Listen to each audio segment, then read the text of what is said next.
தங்கச்சி யாரு கத்துறா போய் பார்ப்போம். அவர் வேறு பேசிக்கிட்டே இருப்பாரு. சரி சமாளிப்போம். எப்படி மாப்பிள்ள இருக்கா? அம்மா இல்லையா? வெளியே போயிருக்காங்க. வாங்க மாமா. அப்புறம் என்னப்பா பண்ற? படிப்புலாம் நல்லா போகுதா? நல்லா போகுது மாமா. அம்மா நீ படிக்கிறியா? படிச்சு முடிச்சிட்டியா? எந்த டிகிரி படிக்கிற? எந்த வேலை கிடைக்கும்? அதுக்கு எவ்வளோ சம்பளம்? இது உங்கள் அப்பா கட்டின வீடு தானே? நீ எப்போ கட்ட போகிற? உன்கிட்ட வண்டி இருக்குது தானே? கார் எப்போ வாங்க போகிற? இவ்வளோ கேள்வி கேட்டால் எப்படி தான் பதில் சொல்கிறது?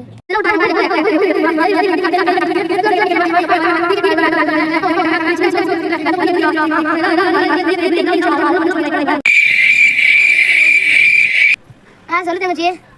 இப்போதான் கிளம்ப போகிறேன். அம்மா வெளியே போயிருக்கேன்னு சொன்னாப்புல. அம்மா அவன் பையன் என்ன பேசவே விட மாட்டேங்கிறான். பேசிக்கிட்டே இருக்கிறான். சரி வச்சுறேன். இல்லையா? சரி சரி.